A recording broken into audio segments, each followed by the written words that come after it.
الگ ہے تراویح روزوں کی شان، مزہ سحری افطاری کا کب کہاں نحمده ونصلي على رسوله الكريم اما بعد فاعوذ بالله من الشيطان الرجيم بسم الله الرحمن الرحيم ولقد نصركم الله ببدر وانتم أذلة صدق الله مولانا العظیم۔ فضائے بدر پیدا کر فرشتے تیری نصرت کو، فضائے بدر پیدا کر فرشتے تیری نصرت کو، اتر سکتے ہیں گردوں سے قطار اندر قطار اب بھی۔ میرے عظیم ساتھیوں، سب سے پہلے تو میں آپ لوگوں کا شکریہ ادا کروں گا کہ آپ نے مجھے الرحمن اکیڈمی کی طرف سے مہمان کے طور پر دین کی بات کرنے کی اور بدر کے موقع پر بات کرنے کی سعادت بخشی۔ اللہ رب العزت ہمارا یہاں بیٹھنا اور کہنا سننا قبول و منظور فرمائے۔ یہ تو 17 رمضان ہیں، اس کے اندر چند واقعات پیش آئے ہیں۔ ایک تو بدر کا واقعہ ہے، اسی طرح پر حضرت امی عائشہ صدیقہ طیبہ طاہرہ عفیفہ رضی اللہ تعالی عنہا بھی دنیا سے رخصت ہوئی ہیں، اور اسی طرح اسی رمضان کے اندر فتح مکہ کا واقعہ بھی پیش آیا ہے۔ یہ چند اہم واقعات ہیں جو رمضان المبارک میں پیش آئے ہیں۔ اسی میں ایک بدر بھی ہے۔ بدر یہ وہ معرکہ ہے، شاید کائنات کی روئے زمین میں آج تک کبھی ایسا معرکہ نہ ہوا نہ کبھی ہوگا، کیونکہ یہ میدان بدر وہ میدان ہے جس میدان میں شریک ہونے والوں کے لیے اللہ رب العزت نے وہ بشارت دی ہے جو قیامت تک کی کسی بھی لڑائی اور جہاد کے اندر شریک ہونے والے کے لیے وہ سعادت شاید اور وہ بشارت ان کو حاصل نہ ہو۔ کیونکہ جو بدر کی لڑائی میں شریک ہوئے ہیں،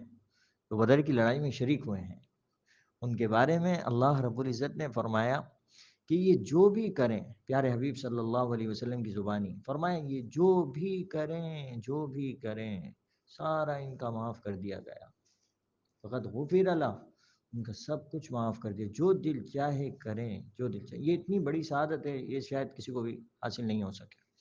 اور دوسری بات یہ ہے، بدر کا معرکہ ایسا معرکہ ہے کہ وہ ایک مشہور ہے، توحید کی دعوت چلتی ہے صفا پہاڑ سے، اور جناب علی آپ صلی اللہ علیہ وسلم کے اوپر ظلم و ستم ڈھائے جاتے ہیں، اور ایک مکی زندگی ہے وہ مکمل ہوتی ہے۔ آپ صلی اللہ علیہ وسلم ہجرت فرماتے ہیں اور مدینہ طیبہ تشریف لاتے ہیں، اور ہجرت کا میرا خیال ہے پہلے ہی سال یہ لڑائی جو ہے واقع ہوئی ہے۔ اور اس کی ابتدا کہاں سے ہوئی ہے؟ ابو سفیان جو تھے، سب نے ان کو اپنا مال جمع کر کے تجارت کے لیے بھیجا تھا، اور یہ تجارت کے لیے مال جمع کر کے اس لیے گئے تھے کہ وہاں سے کمائی کر کے لائیں گے، اور وہ جو مال ہوگا سارا کا سارا مسلمانوں کے قتال کے اوپر خرچ کیا جائے گا، ان دین اسلام کو مٹانے کے اوپر خرچ کیا جائے گا۔ لہٰذا اقتصادی طور پر ان کو کمزور کرنے کے لیے یہاں پر پیارے حبیب صلی اللہ علیہ وآلہ وسلم نے صحابہ کو فرمایا، ایسا کرو جا کے ان کے جو ہے نا قافلے کو پکڑ لو، ان کے تجارتی سامان کو روک لو، اور جو ہے ان کا تجارتی سامان جو ہے وہ حاصل کر لو۔ وہاں سے انہوں نے بھی جاسوس چھوڑے ہوئے تھے، ان کو پتہ چل گیا، وہاں سے انہوں نے اپنا راستہ تبدیل کر لیا۔ جاسوس جو آیا ہے اس نے ایک مینگنی اس کو پڑی ہوئی نظر آئی تھی، اس کو اٹھا کے دیکھا، توڑا تو اس کے اندر جو تھا کیا تھا، اس کے اندر کھجور کی گٹلی نکلی، اس کھجور کی گٹلی سے وہ پہچان گیا، کہنے کہ یہاں سے قافلہ لشکر گزرا ہے۔ تو انہوں نے ابو سفیان کو بتا دیا، ابو سفیان نے جو ہے اپنا راستہ تبدیل کر لیا، اور وہاں سے جو ہے ایک بندہ بھیج دیا مکے کی طرف کہ جا کے ابو جہل وغیرہ کو بتا دیں کہ اس طریقے سے قافلہ لٹنے والا ہے، کچھ کرو۔ انہوں نے پورا لشکر تیار کر لیا، تقریباً 950 اور 1000 کے قریب ان کی تعداد تھی، اور پورے آب و تاب کے ساتھ وہ لوگ نکلے تھے، اور ایک متکبرانہ انداز کے ساتھ۔ اور پھر وہاں سے وہ جب نکلے، یہاں سے یہ نکلے، ان دونوں کا آپس میں ٹکراؤ ہو گیا، اور اوپر سے اللہ رب العزت نے بھی بشارت دے دی، کہنے لگے اب تو لڑائی ہوگی، اور اس کے اندر جو ہے انشاءاللہ فتح بھی تمہاری ہوگی۔ صحابہ کرام رضوان اللہ تعالی علیہم اجمعین کو آپ صلی اللہ علیہ وسلم نے جمع کیا، اور جو ہے اس کی بشارت بھی دی، اور اس کے لیے پوچھا بھی۔ تو مہاجرین سے پوچھا، وہ بھی تیار ہو گئے. ہاں جی، پھر انصار کی طرف رجوع کیا، ان میں سے بھی ایک صحابی رضی اللہ تعالیٰ نے کھڑے ہو کے بڑی زبردست قسم کی تقریر کی اور تسلی دی. بہرحال انصاری صحابی کی طرف رجوع کیا تو وہ کہنے لگے شاید آپ کا رخ ہماری طرف ہے اور آپ چاہتے ہیں ہم کچھ کہیں. تو انہوں نے کہا یا رسول اللہ ہم تو جان قربان کرنے کے لیے تیار ہیں. اپنے الفاظ میں ان کے مفہوم کو عرض کر رہا ہوں. کہنے لگے ہم وہ موسیٰ علیہ الصلوۃ والسلام کے قوم کی طرح نہیں ہیں کہ بھئی آپ جائیں اور آپ کا رب لڑے، ہم یہاں بیٹھے ہیں. ہم ان میں سے نہیں ہیں، ہم مر مٹیں گے، آپ جہاں کہیں گے ہم چل دیں گے. آپ صلی اللہ علیہ وسلم بہت خوش ہوئے. اور اس کے اندر ایک واقعہ بڑا عجیب پیش آیا تھا نا. ہاں، جب یہ صحابہ جانے لگے نا تو معاذ جو چھوٹے صحابی تھے، بچے تھے تو لیکن تھوڑے سے بڑے تھے، تو ان کو تو اجازت مل گئی جانے کی. اور ان کے قریبی ان کے بھائی تھے معاوض، وہ ذرا چھوٹے تھے، وہ بھی جانے لگے، پنجوں کے بل کھڑے ہو رہے تھے، اللہ اکبر کبیرہ. تو اللہ کے نبی نے کہا نہیں تم چھوٹے ہو. تو وہ آپ صلی اللہ علیہ وسلم کے پاس آ گئے اور آپ صلی اللہ علیہ وسلم سے کہنے لگے یا رسول اللہ، تو میں تو آپ میری لڑائی کروائیں اس سے نا، کشتی کروائیں، دیکھیں اگر میں جیت گیا تو پھر مجھے بھیج دیں گے آپ. اف، عجیب کیا جذبہ تھا بچوں کا. یا ایھا النبی حرض المؤمنین علی القتال.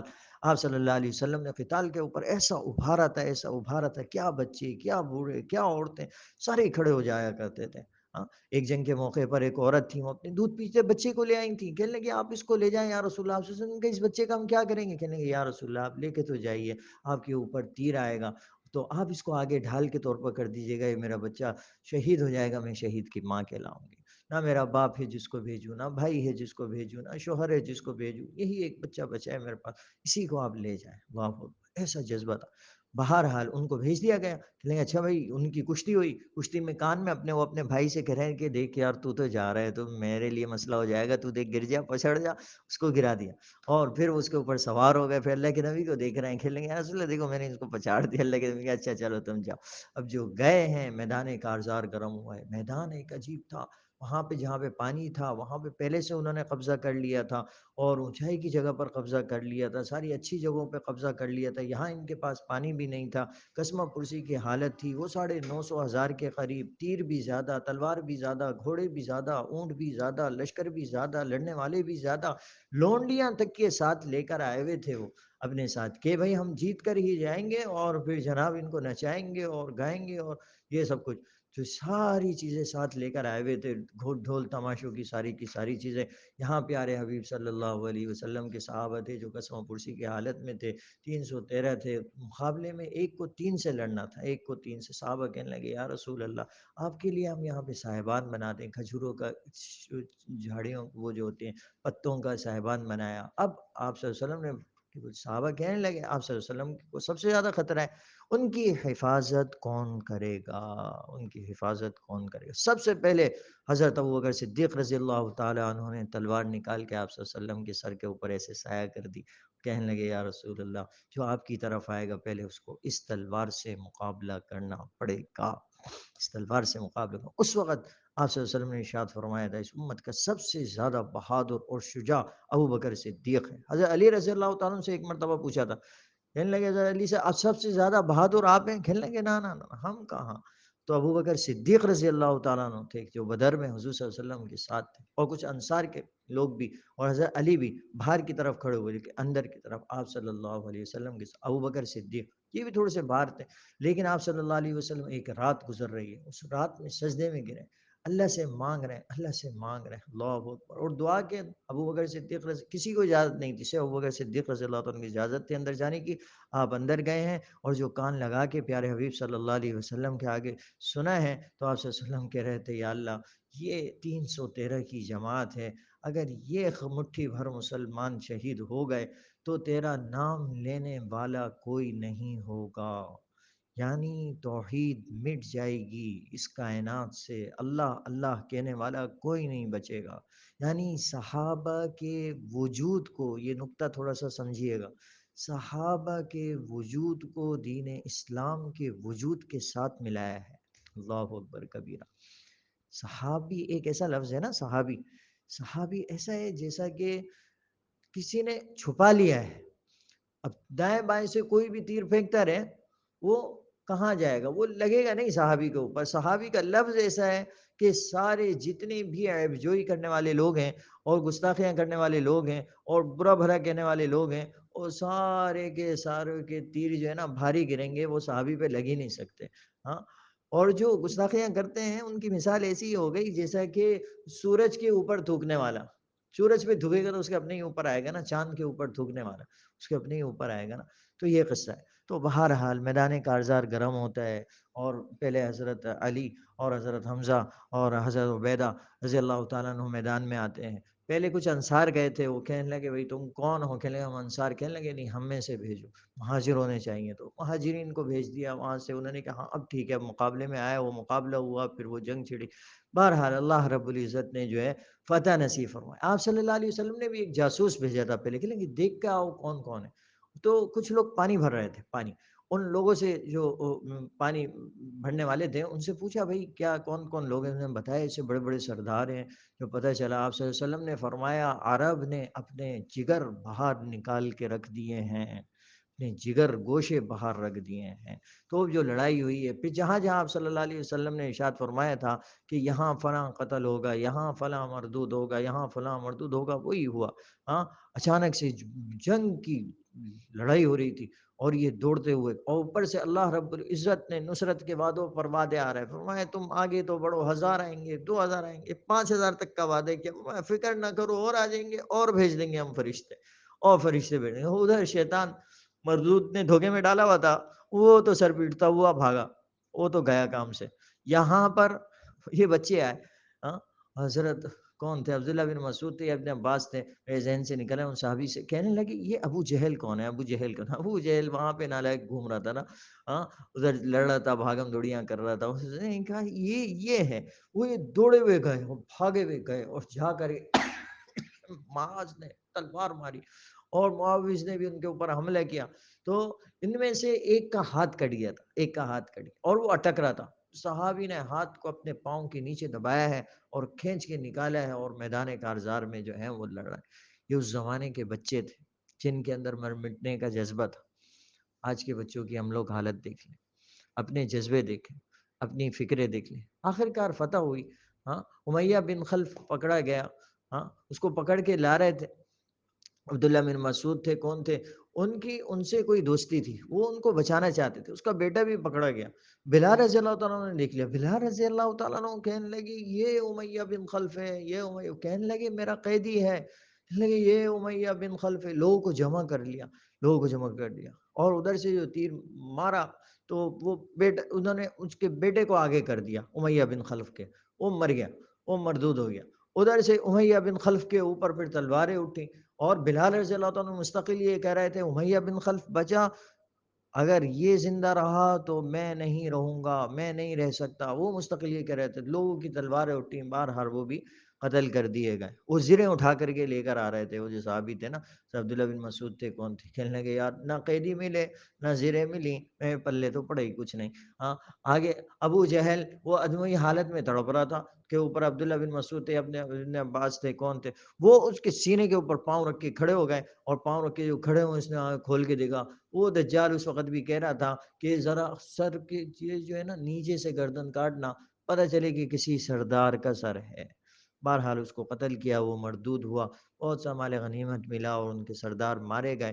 اس کو یوم الفرقان بھی کہا جاتا ہے کہ یہ فیصلے کا دن تھا. اس دن حق و باطل کا ایک جو ہے مارکا ہوا ہے اور اس حق اور باطل کے اندر فیصلہ ہو گیا ہے. اس کے اندر اللہ رب العزت نے ہم کو یہ سبق دیا ہے کہ دیکھو مسلمان جو ہے کبھی بھی اسباب پر نظر نہیں رکھتا. اسباب اپنی استعداد کے مطابق اختیار تو کرتا ہے لیکن نظر نہیں رکھتا.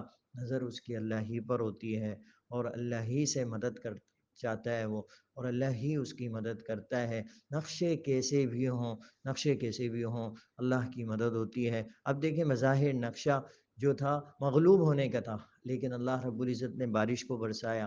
ان کے پاس پانی تھا، وہاں پر کیچڑ ہو گئی، اور یہاں پر جو ہے نیچی زمین تھی، نشیبی زمین تھی لیکن خشک تھی. بارش جو ہے یہ ذرا جم گئی، ان کے قدم بھی جم گئے، وہاں کیچڑ ہو گئی، اور ان کے لیے جو یہ بارش تھی وہ زحمت بنی اور مسلمانوں کے لیے رحمت بنی. تو اللہ رب العزت نے دکھایا دیکھو میں فتح کے، میں شکست کے نقشوں میں سے فتح نکال دوں، مشکلات میں سے آسانیاں نکال دوں، ہاں جی یہ سارے کام میرے ہیں، اس سے جو ہے ہم کو عبرت حاصل کرنی چاہیے۔ اور سب سے بڑا سبق جو اس کے اندر ملتا ہے وہ ایمان اور یقین کا ملتا ہے اصل، ہاں، اور جذبوں کا ملتا ہے کہ آدمی کو اپنے جذبات کیا رکھنے چاہیے۔ آج جذبوں سے ہمارے دل دماغ سب سوچے سب کچھ خالی ہو گئے، سب کچھ خالی ہو، بڑا افسوس ہوتا ہے، بڑا افسوس ہوتا ہے نوجوانوں کو دیکھ کر، جیسے ان کے لباس ہیں، جیسے ان کے بال ہیں، جیسے ان کے کپڑے ہیں۔ انا للہ و انا الیہ راجعون۔ کسی بزرگ کا بیان سنا تھا، فرما رہے تھے، کہنے لگے اصحاب کہف نے اپنے ایمان کو بچانے کے لیے غار میں چلے گئے۔ آج کل کے جو غار ہیں نا وہ مدارس، پہلا غار آج کل کا جو کہف ہے وہ کیا ہے؟ مدارس۔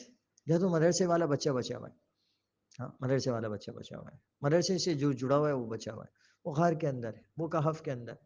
دوسرا خانقاہیں، یا تو خانقاہوں سے جڑ جاؤ، کسی اللہ والوں سے جڑ جاؤ، یہ کہف ہے، یہ غار ہے، دوسرا غار یہ ہے۔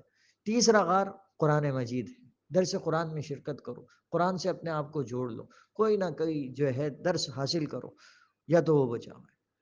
تیسرا کہف یہ ہے، اور چوتھا کہف جو ہے وہ مدینہ اور مکہ ہے، یا تو مکے اور مدینے میں چلے جاؤ، وہاں دجال داخل نہیں ہوگا، وہاں دجال داخل نہیں ہوگا۔ لہٰذا ان چار کہفوں کے ساتھ جڑ جاؤ، تب تو بچت ہوتی۔ اور پھر ایک تبلیغی جماعت ہے، سب سے زیادہ بہترین قسم کا کہف ہے یہ، ہاں، یا پھر اس کے ساتھ جڑ جاؤ۔ ان پانچ کہفوں کے ساتھ جو جڑا ہوا ہے نا وہ تو بچا ہوا ہے، باقی جو حالات ہیں وہ آپ لوگوں کے سامنے ہیں۔ اللہ رب العزت ہم سب کی حفاظت فرمائے اور ان واقعات سے عبرت حاصل کرنے کی توفیق عطا فرما دیں۔ وآخر دعوانا ان الحمد للہ رب العالمین۔